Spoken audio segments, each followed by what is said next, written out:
इस पूरी वेबसाइट में बहुत ज़्यादा इमेजेस होते हैं। आमतौर पर हर वेबसाइट पे हमें इमेजेस नज़र आ रहे होते हैं। जैसे हम ये देखें, इसमें काफ़ी सारे इमेजेस हैं, है ना।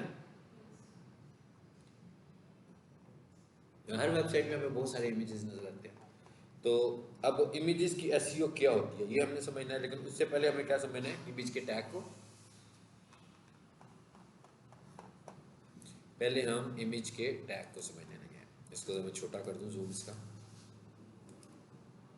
यानी ये हमें पता लग गया कि ये जो तस्वीर हमें नज़र आ रही है ये एक्चुअली हमें क्यों नज़र आ रही है, आईएमजी के टैग की वजह से नज़र आ रही है। ठीक है, ये तस्वीर नज़र आ रही है, ये आईएमजी के टैग की वजह से नज़र आ रही है। ये तस्वीर नज़र आ रही है, ये भी आईएमजी का टैग है। अच्छा, इसकी तरह मैं कोडिंग व्यू में जाऊँ। अच्छा, एक ये वाला व्यू है जो विजिटर व्यू है, जो लोग वेबसाइट आपकी विजिट करते हैं ऐसे देखते हैं। एक ये वाला व्यू है कंट्रोल व्यू, ये कोडिंग व्यू है, यानी कोडिंग हुई हुई है यहाँ पर। आपकी वेबसाइट डिज़ाइन सारी यहाँ पे हुई हुई है। अब फॉर एग्जांपल अगर मैं यहाँ आकर देखूँ अब कि भाई इसमें इमेजेस कितने लगे हुए हैं,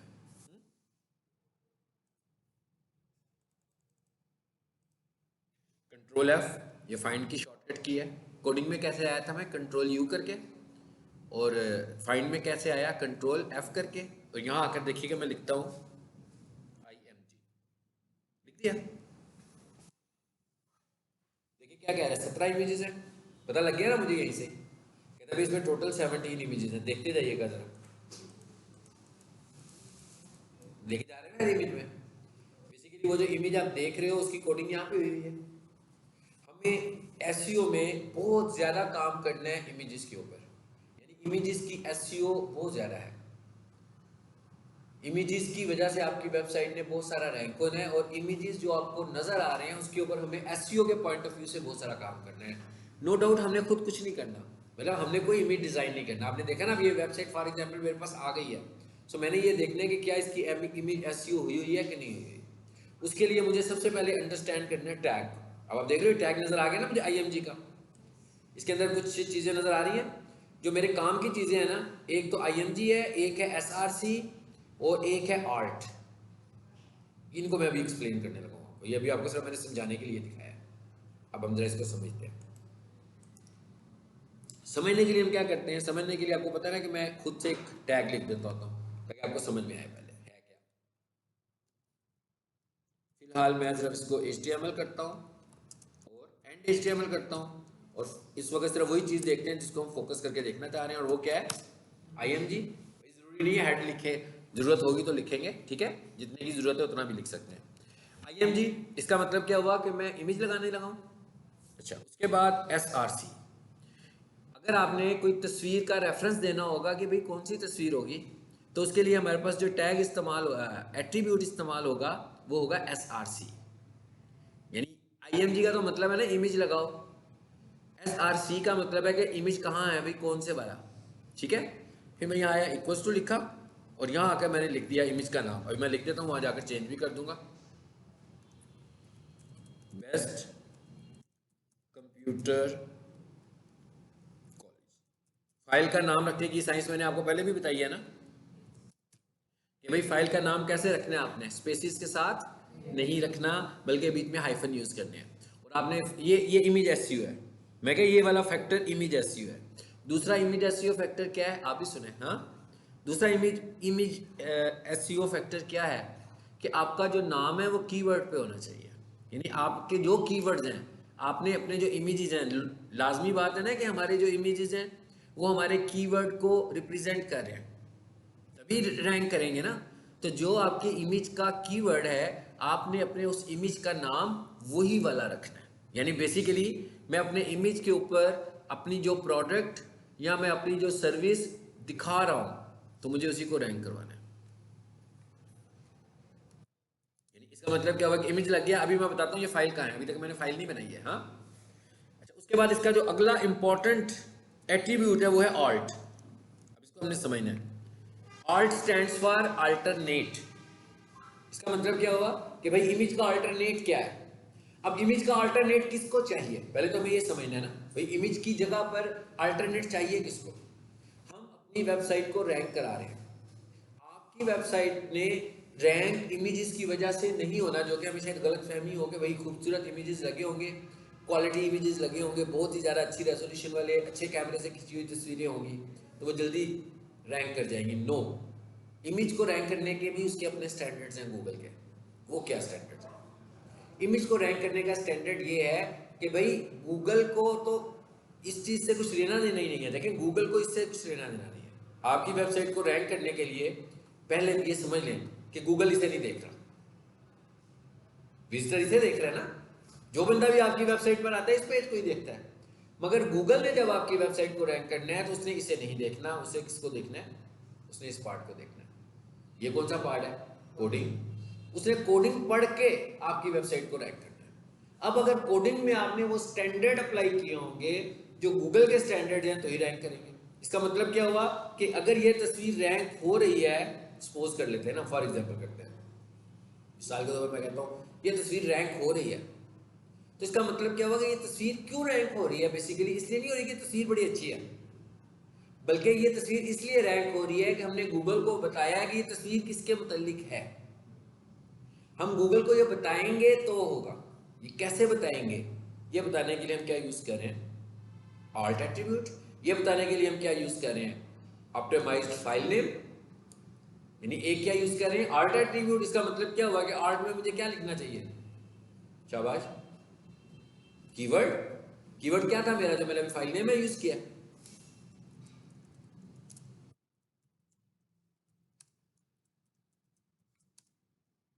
चलो लगा दिया कीवर्ड मैंने।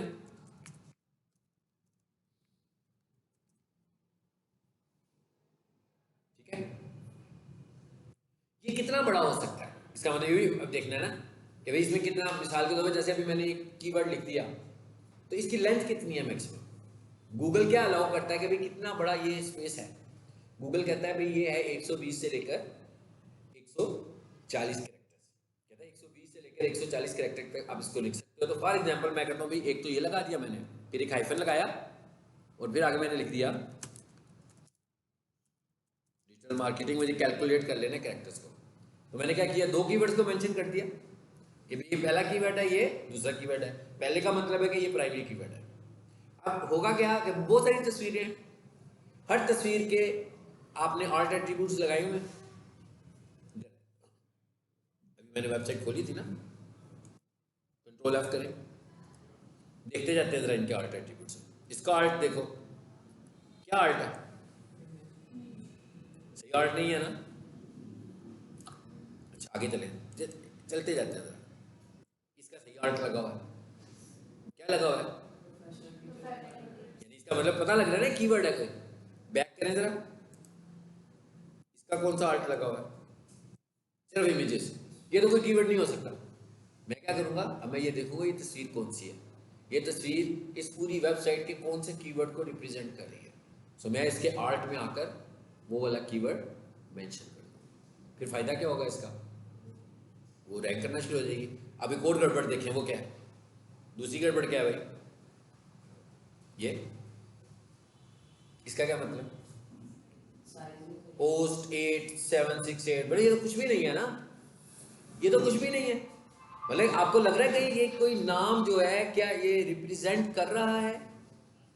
क्या ये नाम रिप्रेजेंट कर रहा है कि ये क्या चीज है? क्या गूगल को पता लग सकता है कि कौन से कीवर्ड की बेस पर ये फाइल है? नहीं है ना। यही कहा था मैंने, आपका फाइल का नाम भी कीवर्ड पे होना चाहिए। अब मैं क्या करूंगा? जो कीवर्ड यहाँ पे एडजस्ट करूंगा वही नाम इसकी फाइल का भी रख दूंगा। इसका मतलब ये काम भी मैंने करना है। हालांकि वेबसाइट बन के आई है ना मेरे पास, लेकिन मेरे फाइलों के नामों को भी चेंज कर रहा हूँ। अच्छा, उसके बाद जो अगला फैक्टर है हमारे पास वो क्या है? अगला फैक्टर हमारे पास ये है कि इस फाइल का साइज कितना होना चाहिए, इमेज का। क्योंकि जब किसी ने आपकी वेबसाइट खोलनी है तो उसका लोड टाइम ही तो मेन चीज़ है कि भाई आपकी वेबसाइट खुलती कितनी देर में है। गूगल हमें कहता है कि भाई आपके जो इमेजेस हैं इंडिविजुअली उनको 100 किलोबाइट्स या इसके करीब करीब होना चाहिए, इससे बड़ा नहीं होना चाहिए। फॉर एग्जाम्पल मैं कह देता हूँ, मेरी वेबसाइट पे जो तस्वीरें हैं वो 800 किलोबाइट की है, कोई एक 1 MB की है, एक 2 MB की है, एक 4 MB की है। गड़बड़ हो गई ना। इसका मतलब मैं क्या करूँगा? अब सारे इमेजेस को देखूंगा और आकर उनके साइजेस को भी ठीक करूँगा। अब मैं आपको इमेज का टैग भी बता रहा हूँ, साथ साथ उसके एसईओ फैक्टर्स भी बता रहा हूँ कि भाई इसके एसईओ फैक्टर्स या इसके एसईओ स्टैंडर्ड्स क्या है। अब आ जाए कोडिंग में वापस। चलो जरा मैं इसका कोड छोटा कर दूं स्क्रीन, ताकि आपको नजर आ जाए जरा मैंने क्या लिखा। आ गया IMG। अभी तक ये फाइल नहीं है मेरे पास कहीं पे भी। चलो इस फाइल को जरा सेव करने, HTML फाइल को सेव करने लगा हूं मैं।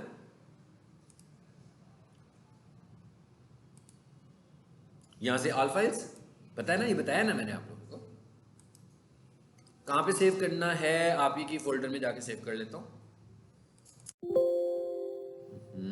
गलत क्लिक हुआ।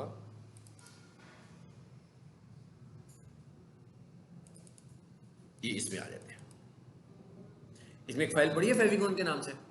चलें इसी फाइल की एक कॉपी ले लेते हैं। फाइल कॉपी करना तो आती है ना आपको।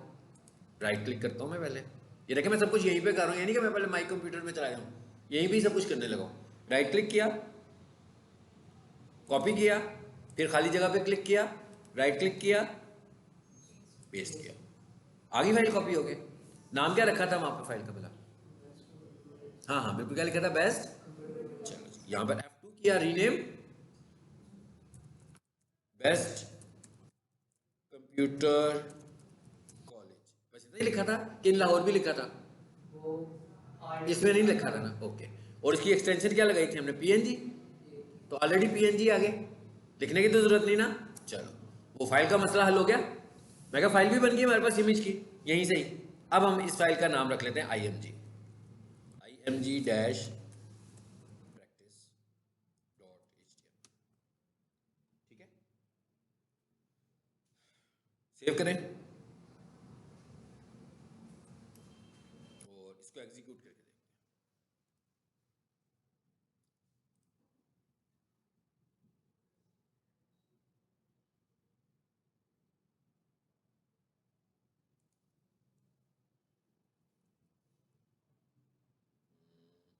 यहाँ पे है,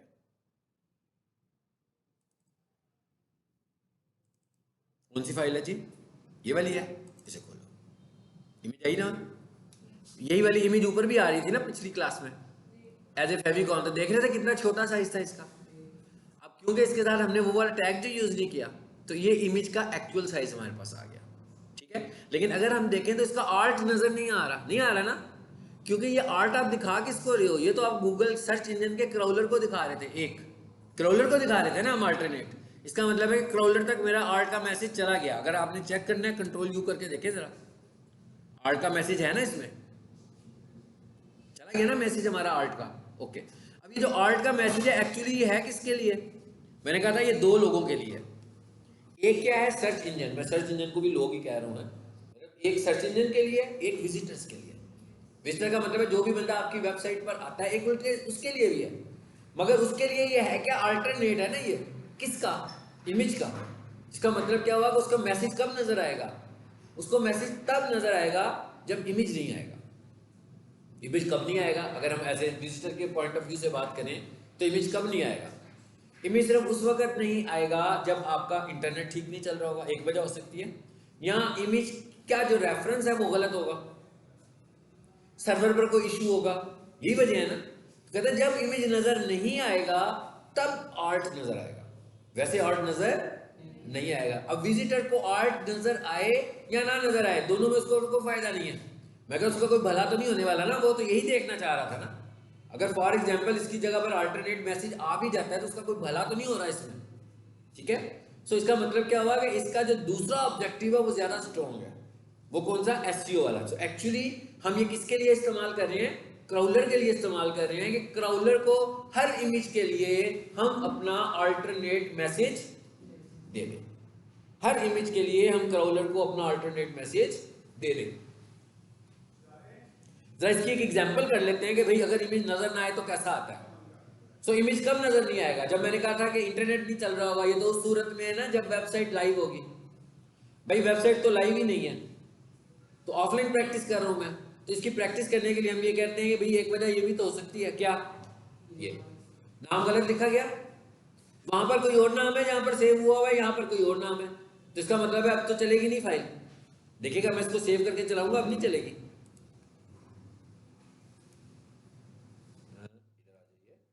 अब रीलोड करो तो एरर आएगा। आया? एरर के नहीं आया? सारे का सारा वो अल्टरनेट मैसेज आ गया। मतलब ये विजिटर को कब नजर आएगा? जब इमेज नजर नहीं आएगा। लेकिन विजिटर को दिखाकर हमें कोई फायदा नहीं हो रहा। मतलब विजिटर को इससे क्या मिल रहा है? हाँ, विजिटर को कुछ समझ, लेकिन ये इसका असल बेनिफिट कहां पर है? क्राउडलर के लिए। यानी अगर मैं ये लगाऊंगा, मिसाल के तौर पर मेरे पास एक वेबसाइट आती है, तो जब मैं उसका एसईओ ऑडिट करता हूं, मैं जी टर्म बोल रहा हूँ ना, एसईओ ऑडिट, इसका क्या मतलब है? इसका ये मतलब है कि भाई जब भी कोई मेरे पास वेबसाइट आएगी कि भाई ये वेबसाइट रैंक करनी है, तो पहले मैं उसका एसईओ ऑडिट करूंगा कि भाई इसमें क्या हुआ है एसईओ से मुतल्लिक, और क्या नहीं हुआ जो होने वाला है, चेक करना है ना मुझे। कि भाई जैसे आप में से कोई बंदा मेरे पास आए और वो कहे ना मैंने आधा डिजिटल मार्केटिंग का कोर्स किया हुआ और आधा करना है, तो मैं उसे पहले उठाकर पूछ लूंगा, सवाल जवाब कर लूंगा कि भाई क्या आता है आपको, क्या नहीं आता। तो एक किस्म का ये ऑडिट हो रहा है ना आपका। तो इसी तरह जब मेरे पास कोई वेबसाइट रैंक करने के लिए आएगी, तो सबसे पहले मैं क्या करूंगा, उसका एसईओ ऑडिट करूंगा और एक एक फैक्टर चेक करना शुरू हो जाऊंगा। उनमें से एक फैक्टर क्या होगा? इमेजेस का। तो सबसे पहले मैं क्या देखूंगा? वही बातें देखूंगा जो मैं अभी शुरू से आपको बता रहा हूँ कि भाई इमेजेस के नाम कैसे रखे हुए हैं, इमेजेस की फाइल के जो साइजेज हैं क्या वो छोटे हैं कि बड़े हैं। फिर मैं इमेज के टैग में आ जाऊंगा और मैं देखूंगा क्या इसका आर्ट एट्रीब्यूट भी है कि नहीं है। अगर फॉर एग्जांपल ये तीनों चीजें गलत हैं, मिसाल के तौर पर फाइल का नाम क्या है, जैसे भी हमने देखा भी था, हमारी इन्होंने फाइल का नाम रखा हुआ है 83। अब ये तो गलत नाम है ना, सही नाम नहीं है, मैं इसको ठीक करूंगा। फिर मैंने जब इमेज का साइज चेक किया तो पता लगा जनाब इमेज का साइज जो आ रहा था ना वो 2 MB था। तो मैंने कहा ये तो बहुत हैवी फाइल है, मुझे इसका साइज भी रिड्यूस करना है। 2 फैक्टर्स हो गए। फिर तीसरी चीज मैं क्या चेक करूंगा? तीसरी चीज मैं ये चेक करूंगा कि क्या उसका आर्ट एट्रीब्यूट मेंशन है कि नहीं है। पता लगेगा भी आर्ट लगा तो हुआ है लेकिन खाली पड़ा हुआ है, इसका मतलब है मुझे आर्ट एट्रीब्यूट में जाकर उसके कीवर्ड्स को भी एडजस्ट करना है। सो ये आपको मैं इन शॉर्ट बता दी सारी इमेज एसईओ। किसी भी वेबसाइट के ऊपर जो इमेज एसईओ करते हैं उसमें से मोस्टली चीजें ये वाली हैं। अभी एक और चीज भी है, उसको भी देखते हैं। पहले उसको करेक्ट करें। कैसे करेक्ट करें? इसे रिमूव कर देते हैं। अब एक और एट्रीब्यूट इस्तेमाल करने लगा, इसको मैं एंटर करके नीचे वाली लाइन में कर देता हूँ, ठीक है। इसको नोटपैड में हम मल्टीपल लाइन में रख सकते हैं, मगर मल्टीपल लाइन में रखने का तरीका क्या है कि इस पूरे मैसेज को एक लाइन में लें बस, एट्रीब्यूट को भी और उसके एक्सप्रेशन को भी। अब एक और एट्रीब्यूट यूज कर रहा हूं, कौन सा ये? नाम से पता लग रहा है अभी टाइटल क्या करता है। टाइटल होता है ये एट्रीब्यूट है। देखिएगा ये मैं माउस में रख रहा हूं इसके ऊपर, देखिएगा इसके ऊपर कुछ लिखा हुआ आ गया, रीस्टोर डाउन मैसेज आ रहा है ना ऊपर लिखा हुआ। टिप कहते हैं ना हम इसको, विंडो में से हम बोल रहे होते हैं कि ये टूल टिप है, ठीक है। इसी तरह हम ये कह रहे हैं कि जब कोई बंदा हमारी वेबसाइट पर आए, हमारी, पहले तो इसको ठीक कर लिया मैंने कि नहीं किया, सेव किया है नहीं, पहले सेव कर लो इसको ताकि तस्वीर नजर आना शुरू हो जाए ना। वापस आ गई वापस। मैं कहता हूं जब मेरा माउस तस्वीर के ऊपर आए तो फिर एक नाम लिखा हुआ आ जाए और वो नाम एक्चुअली कीवर्ड होगा। जैसे ही मैं माउस तस्वीर के ऊपर रखूं तो मैं कहता हूं एक नाम लिखा हुआ है, जैसे भी आपको दिखाया मैंने, और वो नाम क्या होगा? मेरा कीवर्ड होगा। तो इसका मतलब क्या हुआ? मैंने कीवर्ड के लिए एक और जगह फाइंड कर ली, ठीक है। ये कौन सा एट्रीब्यूट से मैं बता रहा हूं? ये मैं किस एट्रीब्यूट से बता रहा हूं? Best computer college. चलो जिसको भी सेव कर लो।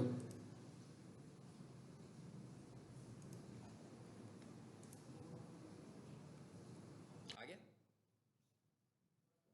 अब दो एट्रीब्यूट्स हो रहे हैं, वो कौन से? बेशक शुरू में लिखूं एंड पे लिखूं, इसमें कोई प्रॉब्लम नहीं है।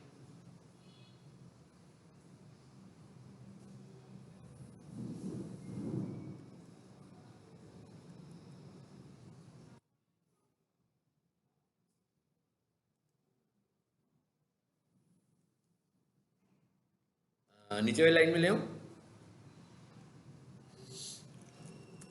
विड्थ इक्वल्स, ठीक है, width equals to 200, double quotation में लिख दूं तो अच्छी बात है, और हाइट इक्वल्स टू 169। चलो मैंने अपनी मर्जी से लिख दी ये वैल्यू और टैग को भी बंद कर दिया, ठीक है।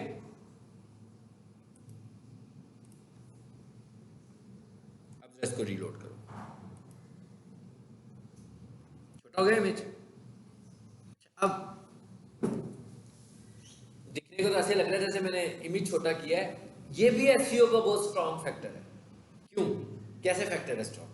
मिसाल के तौर पर मेरे पास एक वेबसाइट है और उस वेबसाइट के अंदर हम सपोज कर लेते हैं कि 15 तस्वीरें हैं, लेकिन उन 15 तस्वीरों के अंदर विड्थ और हाइट मैनेज नहीं है, बल्कि विड्थ का एट्रीब्यूट भी नहीं है, हाइट का एट्रीब्यूट भी नहीं है। इसका मतलब क्या हुआ, जो भी उसका एक्चुअल साइज है वो आ रहा है। अब गूगल जब पहली तस्वीर को लोड करता है, फॉर एग्जांपल मेरी तस्वीर बड़े साइज की है, तो वो क्या करता है, तस्वीर को रख देता है ऊपर, फिर वो आगे चलता है, आगे जाता है, उसे एक और तस्वीर नजर आती है, वो कहता है भाई ये क्या हुआ, तो मैंने पूरी स्क्रीन का साइज इसको दे दिया था। अब वो क्या करेगा, पहले स्क्रीन को छोटा करेगा, यानी पहले इमेज को छोटा करेगा और फिर दूसरा इमेज लगा देगा, थोड़ा सा छोटा करेगा जितनी स्पेस उसको चाहिए, उसके बाद फिर वो रीड करेगा, फिर उसे एक और इमेज मिला तीसरा, मैंने 15 इमेजेस की बात की है। हाँ, जब उसने देखा कि भाई ये तो तीसरा इमेज एक और आ गया और इसको भी हमने मैनेज नहीं किया हुआ, इसको भी हमने मैनेज नहीं किया हुआ, तो इसका मतलब क्या होगा, फिर वो क्या करेगा, पहले को भी छोटा करेगा, दूसरे को भी छोटा करेगा और तीसरे को भी। अब कितनी मेहनत करवा रहे हैं मुझसे, करवा रहे हैं ना। अब इस सारी मेहनत में क्या हो रहा है, बेसिकली टाइम वेस्ट हो रहा है। तो जब टाइम वेस्ट हो रहा है तो इसका मतलब है कि आपकी वेबसाइट स्लो हो रही है, वेबसाइट स्लो हो रही है ना एक्चुअली। तो इस तरह हमारी वेबसाइट के लोड होने का टाइम बढ़ता जा रहा है। अब हम दूसरी सूरत देखते हैं, हम दूसरी सूरत क्या देखते हैं, हमें पता था कि भाई हमारे 15 इमेजेस हैं, तो हमने अपने 15 इमेजेस के कॉन्टेक्स्ट से उनके साइजेस छोटे कर दिए। अब क्या होगा, अब तो ये मसला नहीं है। तो ये फायदा है हमें इसका, यानी कि विड्थ और हाइट को हमें मैनेज करना चाहिए। लेकिन सम टाइम हमारे जो क्लाइंट्स होते हैं वो ये भी कहते हैं कि भाई जैसे मिसाल के तौर पर मैं कहूँ विड्थ 200%, हाइट 200%, जरूरी तो नहीं है कि हर ऑब्जेक्ट को 200 ही मैं पिक्सल कर दूं। जैसे ये ऑब्जेक्ट है, देखें, इसके ऊपर से भी मैं 200 विड्थ भी 200 पिक्सल करूं और हाइट भी 200 पिक्सल करूं, तो इसकी तो शेप ही खराब हो जाएगी। क्या ख्याल है, मतलब हर शेप 100% एक जैसी तो नहीं आएगी ना। तो इसकी विड्थ देखें कम होनी चाहिए और इसकी हाइट ज़्यादा होनी चाहिए। तो ये इसका मतलब क्या हुआ कि अगर हर विड्थ और हाइट को मैं कंट्रोल करूंगा तो ऐसे लगेगा जैसे तस्वीरों को मैंने कंप्रेस किया हुआ है, जोर जबरदस्ती छोटा बड़ा किया हुआ है। और समटाइम ऐसा भी हो सकता है कि माउस को अगर मैं विड्थ बराबर करूं तो ये दिखने वाले को माउस लगे ही ना, मतलब इसकी शक्ल इतनी ज़्यादा चेंज हो जाए कि किसी को ना पता लगे कि ये माउस है। तो ऐसी सूरत में हमें क्या करना चाहिए, ऐसी सूरत में हमें ये करना चाहिए कि भाई हम दो एट्रीब्यूट्स हैं ना हमारे पास, हम दोनों को चेंज नहीं करते, हम एक को चेंज कर लेते हैं। क्योंकि जब हम एक को चेंज करेंगे तो हमारी एक तो एसईओ का फैक्टर पूरा हो जाएगा और दूसरा हमारी शक्ल इमेज की भी चेंज नहीं होगी, वो भी बिल्कुल बरकरार रहेगी हमारी। ठीक है, सो एक और एसईओ का फैक्टर हो गया हमारे पास ये वाला।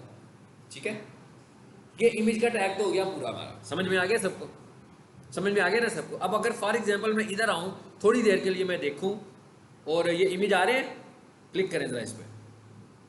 अब फॉर एग्जांपल ये वेबसाइट आपके पास आई हो, अब आपको समझ में आ रहा है ना कि इमेज में हमें क्या करना है। कोड सिर्फ देखें हमें क्या करना है, हमें किस किस को देखना है। एसआरसी में जाना है कि फाइल का नाम ठीक है कि नहीं है, ठीक यही कहा था ना मैंने, नहीं तो ठीक करेंगे। आर्ट में जाना है, इवन टाइटल लगा ही नहीं हुआ तो मैं टाइटल लगा दूंगा। विड्थ हाइट मेंशन नहीं है, इनमें से कोई एक चीज मेंशन कर दूंगा। इसका मतलब क्या हुआ कि एसईओ मुकम्मल। अच्छा, अब जरा एक और पॉइंट देखते हैं लेटेस्ट, वो क्या है। अब गूगल हमें क्या कहता है, गूगल ने अब हमें कुछ और भी बता दिया। मैं एक टर्म लिख रहा हूं, नेक्स्ट जनरेशन इमेज फॉर्मेट्स।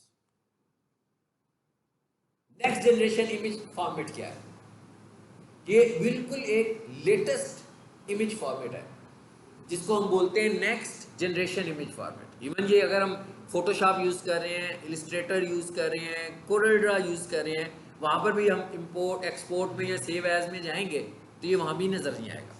ये कौन सा फॉर्मेट है, ये फॉर्मेट है कौन सा, वेब पी। ये एक नया फॉर्मेट है, नाम से अंदाजा हो रहा है वेब पी, यानी ऐसा फॉर्मेट जो वेब से रिलेटेड है। यानी ये ऐसे इमेजेस हैं जो सिर्फ ब्राउजर्स में खुलेंगे।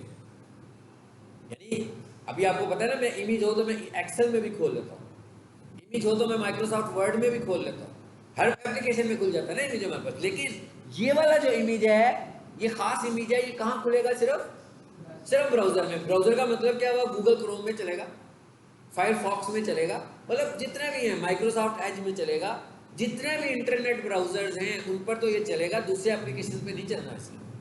मगर इससे एक्स्ट्रा ऑर्डिनरी आपके इमेज का साइज छोटा हो जाएगा, यानी इसके साइजेस काफी छोटे हो जाते हैं। अब अगला मसला क्या है, अगला मसला तो ये कि भाई ये तो है ही नहीं, अवेलेबल ही नहीं है भाई, फोटोशॉप में भी नहीं है, इलस्ट्रेटर में भी नहीं है, इमेज बनेगा कैसे?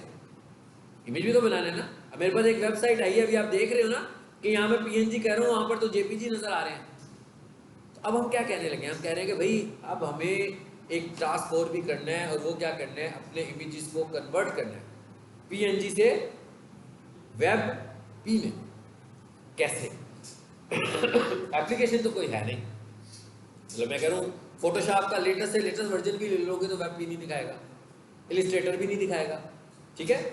तो फिर ये कैसे होगा? अभी तक नहीं दिखा रहा, मे भी आने वाले वर्जन दिखा दें, लेकिन अभी तक नहीं दिखा रहे। इसके लिए हम करेंगे क्या जी, इधर आते हैं। यानी मैं ब्राउजर पे आया, यहां आकर मैंने लिखा ऑनलाइन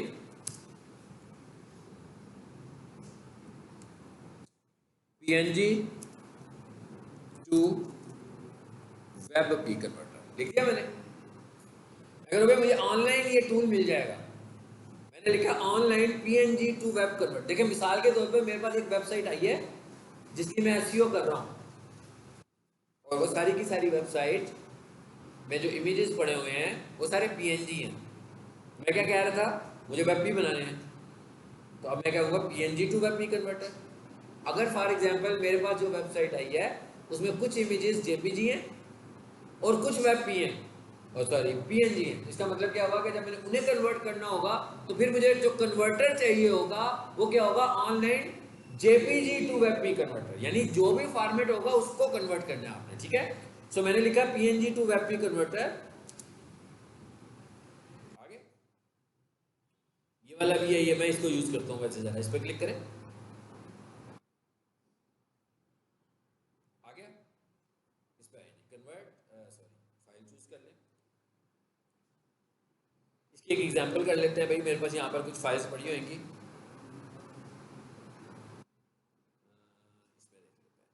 इसके मैं वो बनाता हूँ थंबनेल्स, तो उसको देख लेते हैं।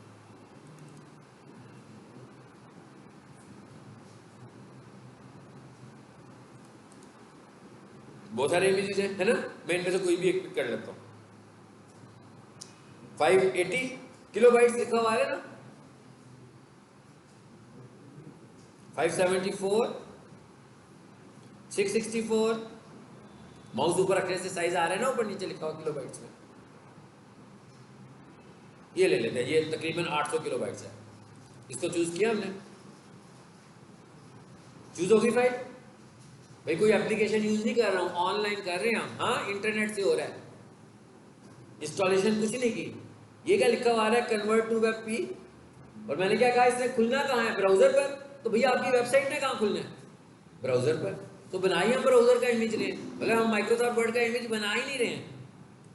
कन्वर्ट,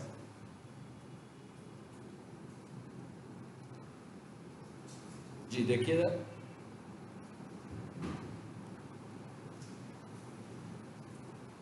क्या हुआ, बन गई। डाउनलोड करें, साइज देखें कितना है, 109 किलोबाइट्स। सही हो गया ना, कितना था पहले, अबाउट 800 किलोबाइट्स। अब आप अगर फॉर एग्जांपल इसके अंदर टोटल 50 इमेजेस होते तो आपने पर इमेज अबाउट 600 किलोबाइट सेव कर दिया। इसका मतलब है आपकी वेबसाइट की स्पीड कितनी इंप्रूव हुई। जो स्लो वेबसाइट चल रही थी सिर्फ इमेजेस की वजह से काफी सारी इंप्रूव हो जाएगी। सो अब क्या कह रहा है, ये है न्यू फॉर्मेट, इसको हम बोलते हैं नेक्स्ट जनरेशन इमेज फॉर्मेट। ये जो वेब पी फॉर्मेट है is called next generation image format, इसलिए कि बिल्कुल नेक्स्ट जनरेशन का फॉर्मेट आया जो कि वेब के ऊपर चल रहा है। जी खोलें जरा, देखिए नजर कैसे आ रही है तस्वीर, कोई गड़बड़ लग रही है तस्वीर में आपको? बिल्कुल क्वालिटी वाइज बिल्कुल ठीक नजर आ रही है। एक और चीज ध्यान में रखें, हम वेबसाइट पे कभी भी बड़े इमेजेस नहीं रखेंगे, ये भी ध्यान में रखिएगा। क्यों भाई, वेबसाइट ने मोस्टली कहाँ पे खुलना है, मोबाइल पे। अगर फॉर एग्जाम्पल मैं बड़ा इमेज रख ही देता हूँ भाई यहाँ से इमेज शुरू हो रहा है, यहाँ पे खत्म हो रहा है, तो क्या पड़ेगा वो मेरी वेबसाइट का? छोटे होने चाहिए ना। बिल्कुल ऐसे ही समझे जैसे वो आप टेक्स्ट बुक्स पढ़ते हो ना, तो उसमें एक 3 लाइनों का पैराग्राफ लिखा होता है, 7 इमेज लगा होता है, ताकि वो उस पैरा को एक्सप्लेन कर रहा हो। तो इमेजेस को ऐसा होना चाहिए, आपकी वेबसाइट पर इमेजेस को इस तरह का होना चाहिए। चलो ये भी हमें समझ में आ गया क्या होता है ये भी बता दिया ना नेक्स्ट जनरेशन इमेजेस क्या है। अब इसका मतलब क्या हुआ कि अगर फॉर एग्जांपल मेरे पास एक वेबसाइट है, उसमें सारे के सारे जेपीजी हैं, अब मैं क्या लिखूंगा फाइंड करने के लिए टूल को? Online JPG to web P converter. फिर जो भी एप्लीकेशन मेरे सामने आएगा मैं वहां पर सारी जेपीजी फाइलें दूंगा उसे एक एक करके, और उसे कर देगा, बल्क में भी हो जाएगा और एक एक करके भी हो जाएगा। ठीक है, चले अब एक और एट्रीब्यूट करते हैं। वो कौन सा है जी? कौन सा है? वेबसाइट पे आकर देखें कौन सा है। माउस रखें इस पर, क्या हुआ? लिंक बना हुआ आ रहा है, लिंक बना हुआ आ रहा है ना, इसे हम बोलते हैं हाइपरलिंक। हाइपरलिंक का भी बहुत रोल होता है आपकी वेबसाइट की एसईओ में। इसका मतलब ये हुआ कि हमें हाइपरलिंक्स की भी अंडरस्टैंडिंग होनी चाहिए। ठीक है, कि हाइपरलिंक्स क्या होते हैं, ये कैसे बने होते हैं, बस इतना हमारे लिए काफी है कि अगर हम इन्हें चेंज करना चाह रहे हो या बनवाना चाह रहे हो तो हमें बनाने भी आते हो। तो इसका मतलब क्या हुआ कि इसके लिए मुझे हाइपरलिंक का टैग चाहिए। इधर आ जाते हैं, इसके लिए टैग है जी हमारे पास ए, यानी जैसे मैंने कहा ना कि हेडिंग स्टाइल के लिए कौन सा टैग है, उसको मैं क्या बोलता हूँ कि मैं पूछूँ ना कि अगर हेडिंग स्टाइल के लिए कौन सा टैग है, तो आपको कहना चाहिए HN, N फॉर नंबर। तो टोटल कितने नंबर है? 6, तो उसको हम बोलेंगे HR। अगर मैं आपसे कहूँ कि टाइटल के लिए कौन सा टैग है, तो टाइटल का टैग है। अगर मैं आपसे कहूँ कि भाई पैराग्राफ के अंदर कीवर्ड पे एम्फेसिस करने के लिए, फोकस करने के लिए कौन सा टैग है, तो बोल्ड या स्ट्रॉन्ग। अगर मैं आपसे कहूँ तस्वीर के लिए कौन सा टैग है, IMG। इसी तरह अगर मैं कहूँ कि हाइपरलिंक बनाने के लिए कौन सा टैग है, A। ठीक है, अच्छा A लिखा, इसका मतलब क्या होगा, यहाँ पर भी कोई फाइल ही है ना, हाइपरलिंक में फाइल ही होगी ना। जैसे मैं इस वेबसाइट पर आता हूँ और मैं यहाँ कहता हूँ इस पर क्लिक करो तो कुछ खुल जाएगा, तो इसका मतलब क्या हुआ, खुलेगा जो कुछ वो क्या होगी, कोई फाइल ही खुलेगी या वेबसाइट खुलेगी। तो यहाँ आए और href लगा दिया, href स्टैंड्स फॉर, ये आपने पहले भी पढ़ा हुआ था, किसमें पढ़ा था भला? फेविकॉन में।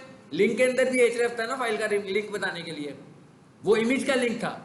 यहाँ पर कोई भी लिंक हो सकता है, इमेज का लिंक भी हो सकता है और HTML का लिंक भी हो सकता है और वेबसाइट का URL भी हो सकता है। तो मैंने लिखा href, इसकी एग्जांपल के तौर पर मैं यूं करता हूं, पता लग जाएगा आपको मैं कहां जा रहा हूं, जियो की वेबसाइट पे जा रहा हूं। इसका मतलब क्या हुआ कि मैं एक हाइपरलिंक बनाने लगूं प्रैक्टिस के तौर पर, कि जब हम उस पर क्लिक करेंगे हाइपरलिंक के ऊपर तो वो हमें कहां ले जाएगा, जियो की वेबसाइट पे ले जाएगा। ठीक है, अब फॉर एग्जांपल मैं इसी लिंक को देखूं और जब मैं इस लिंक पे क्लिक करूं तो इसका बिहेवियर क्या होगा, यह लिंक खुल जाएगा, लेकिन ये जब खुलेगा ये कहां खुलेगा?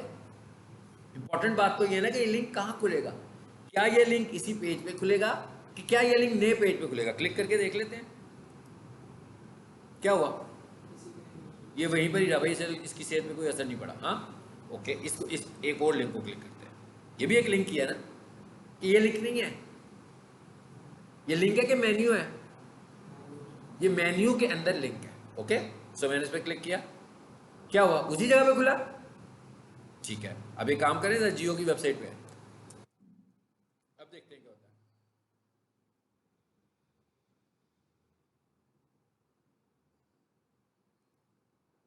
कहां खुल रहा है, उसी पेज पे खुल रहा है। तो इसका मतलब क्या हुआ कि इसके भी दो बिहेवियर्स हैं, कि क्या आपका लिंक उसी पेज पे खुलेगा कि नए पे। अब आप देखें, जैसे ही मैंने जियो टीवी की उर्दू किया तो वो दूसरे पेज पे खुल गया, वैसे मैं लिंक पे क्लिक कर रहा था उसी पे खुल रहा था, जैसे ही मैंने इस पे किया तो दूसरे पे खुल गया। आ जाए वापस, इसका मतलब क्या हुआ कि लिंक के खुलने के भी बिहेवियर्स दो हैं। एक बिहेवियर क्या है कि उसी पेज पर, और एक बिहेवियर क्या है, नए पेज पर। अगर हम कुछ भी नहीं बताएंगे तो उसी पेज पे खुलेगा, और अगर हम बताना चाहते हो कि उसी पेज पे खुले तो फिर हम ये लिख देंगे, क्या लिखा मैंने, टारगेट। ये एट्रीब्यूट यूज किया, target equals to underscore parent. इसका क्या मतलब, कि भाई इसी पेज पे खोलो, ये लिखने की जरूरत ही नहीं, क्योंकि by default behaviour he parent है। यानी आप लिंक पे क्लिक करोगे तो उसी पेज पे खुलेगा। भाई जो काम खुद से हो रहा है उसका एट्रीब्यूट क्यों लगाएं? क्या ख्याल है ना? हाँ, अलबत्ता अगर मैं न्यू पेज पे जाना चाह रहा हूं तो फिर मैं क्या लिखूंगा? क्या लिखूंगा? ब्लैंक। इस एट्रीब्यूट का क्या मतलब है? इस एट्रीब्यूट का मतलब है न्यू पेज।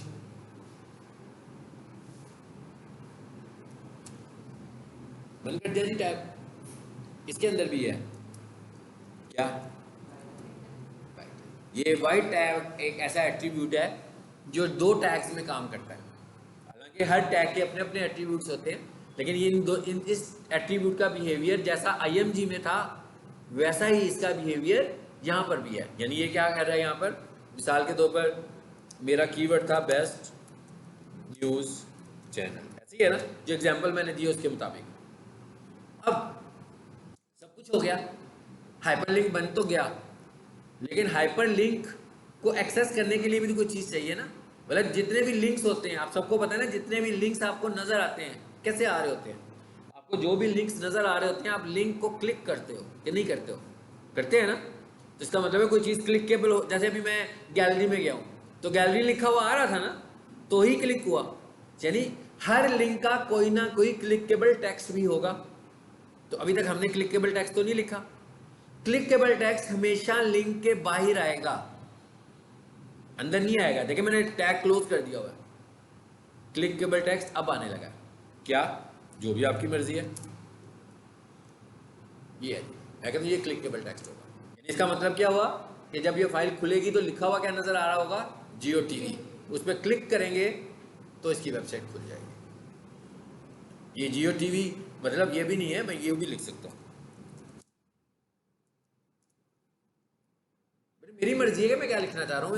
लाजमी नहीं है कि उधर जियो टीवी की वेबसाइट है तो जियो टीवी ही लिखूंगा। ये तो क्लिकेबल टेक्स्ट है। कई लोगों ने क्या लिखा होता है? कई लोगों ने ये भी लिखा होता है। क्या ख्याल है? होता है ना? इसको भी बंद कर दिया। इसको भी सेव करें और देखें क्या होता है।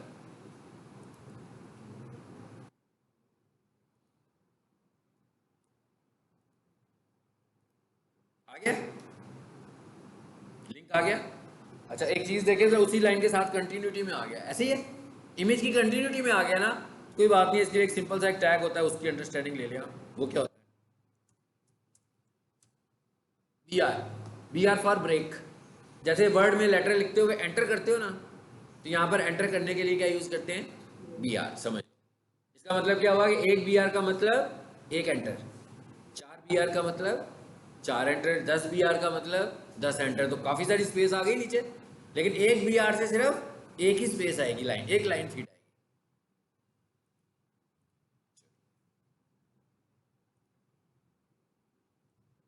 हो गई?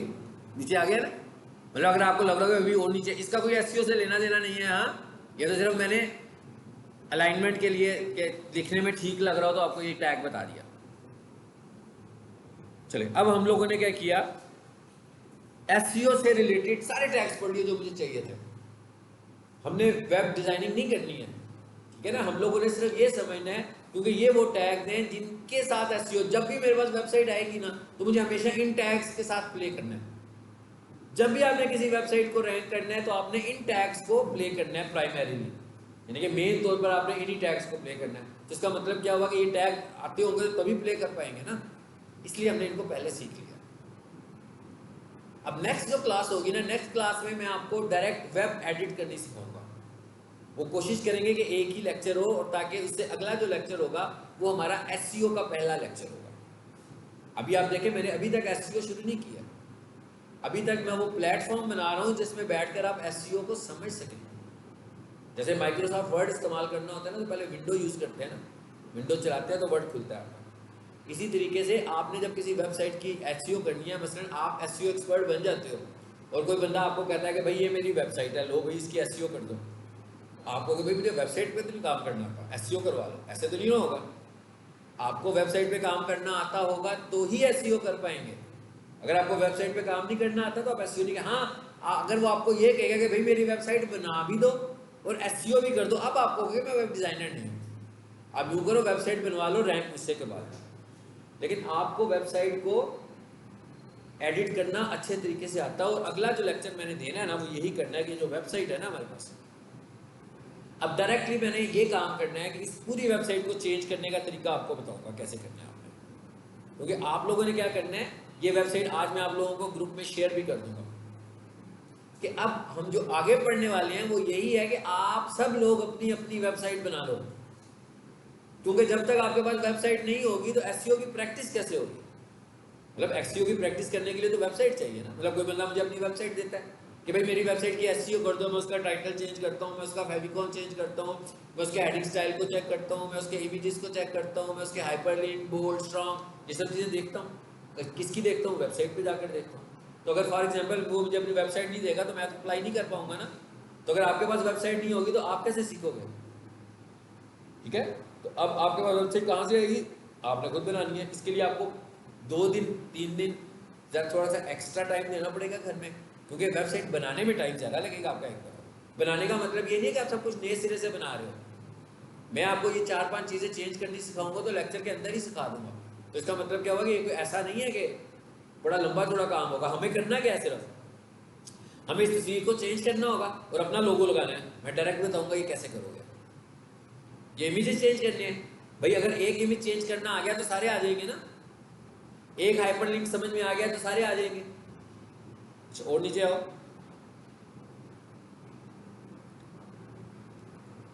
थोड़ा सा इसका जूम छोटा करो।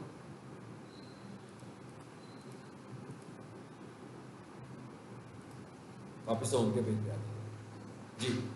उसके बाद ये जो इमेज आ रहे हैं, दो इमेज आ रहे हैं ना स्लाइडर में, ये देखें, पहला इमेज और दूसरा इमेज, ये दोनों आप चेंज करना सीख लोगे। बेसिकली आपको पहले माइंडसेट बनाकर आना है अगली क्लास में कि आप लोगों को वेबसाइट कौन सी चाहिए। भाई मुफ्त में मिल रही है ना एक वेबसाइट बनाने के लिए, अपनी ही वेबसाइट बना लेना। और अगर कोई बंदा होस्टिंग खरीदेगा तो इसको लाइव भी कर लेगा। लेकिन अगर प्रैक्टिस करनी है तो ऑफलाइन प्रैक्टिस पूरी होगी, यानी आपके कंप्यूटर पे पड़ी हुई वेबसाइट की पूरी प्रैक्टिस होगी। लेकिन इस तरह अगर आपने लाइव करनी होगी तो हमें होस्टिंग चाहिए होगी। उसके बाद ये चेंज करना सीखेंगे। मतलब ये अगली क्लास में हमने ये मुकम्मल कर देना है। और होपफुली उससे अगला जो हमारा लेक्चर होगा, ये मैप लगा हुआ है ना, ये मैं बताऊंगा, डायरेक्ट बताऊंगा वेबसाइट पे कि मैप कैसे लगता है। और तो कोई भी चीज़ नहीं है खास। मेन्यूज़ है, मेन्यूज़ को कम ज़्यादा कैसे करना है ये भी बता दूंगा। जैसे फॉर एग्जांपल होम, अबाउट, मैं कहता हूँ इसमें एक और मेन्यू होना चाहिए आर्टिकल्स के नाम से या वीडियोज़ के नाम से, तो कैसे ऐड होगा वो भी अगली क्लास में मैं आपको बताऊंगा। ये कोई इतनी मुश्किल साइंस नहीं है, हमने कोई प्रोग्रामिंग नहीं सीखनी, हमने ग्राफिक इंटरफेस नहीं, सब कुछ सीख लेना है। छोटी सी कोडिंग में जाकर मैं बताता जाऊंगा कि भाई इस कोड को चेंज करो तो ये आ जाएगा। ठीक है, सो हम लोग डेवलपर नहीं बन रहे, हम लोग एसईओ एक्सपर्ट बन रहे हैं। सो एसईओ के लिए वेबसाइट होनी जरूरी है। बेसिकली ये जो हम ग्राउंड बना रहे हैं ना, ये सिर्फ एसईओ सीखने के लिए बना रहे हैं।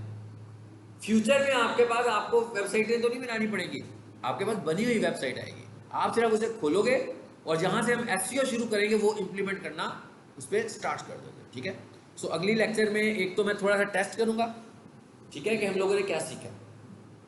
सो आज आपने घर जाके इसकी पूरी प्रैक्टिस करनी है कि हम लोगों ने सीखा क्या। यानी इसका मतलब क्या हुआ कि एक HTML फाइल बनाओ और उसके अंदर सारे टैग्स का इस्तेमाल कर लो। कौन से?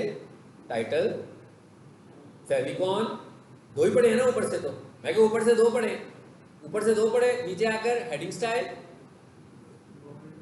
Paragraph, bold, strong, IMG, anchor, IMG के अंदर है ना सब कुछ, और एंकर। पूरे हो गए ना। बस एक आपने प्रैक्टिस करनी है जिसके अंदर मैक्सिमम एट्रीब्यूट्स के साथ आपने प्रैक्टिस करनी है कि आपको इन सबका कॉन्सेप्ट समझ में आ जाए। तो अगली क्लास में मैं एक फाइल बनवाऊंगा जो आप लोगों से बनवाऊंगा, ताकि पूरी सेव भी आप करोगे, रन भी आप करोगे, सारे टैग्स यूज करोगे, सारे एट्रीब्यूट यूज करोगे, और उसके बाद फिर मैं आपको डायरेक्ट एडिट करवा दूंगा। ठीक है, और इंशाल्लाह फिर अगर ये काम हम अगले लेक्चर में आप कर पाए कि मुझे बता भी दिया आपने और मैं आपको एडिट भी एक लेक्चर में करवा दिया, तो आप समझ लीजिएगा कि इंशाल्लाह आफ्टर 1 लेक्चर हम लोग एसईओ पे मूव करेंगे। और एसईओ के अंदर जो हमारा पहला टॉपिक होता है वो होता है कीवर्ड रिसर्च। कीवर्ड्स, और सबसे इंपॉर्टेंट टॉपिक जो होता है एसईओ का और प्राइमरी टॉपिक जो होता है वो कीवर्ड रिसर्च होता है, क्योंकि विदाउट कीवर्ड तो आप रैंक ही नहीं करते। सो कीवर्ड्स को कैसे ढूंढना है, कैसे लगाना है, ये सब कुछ हमने सीखना है पहले टॉपिक में, ठीक है।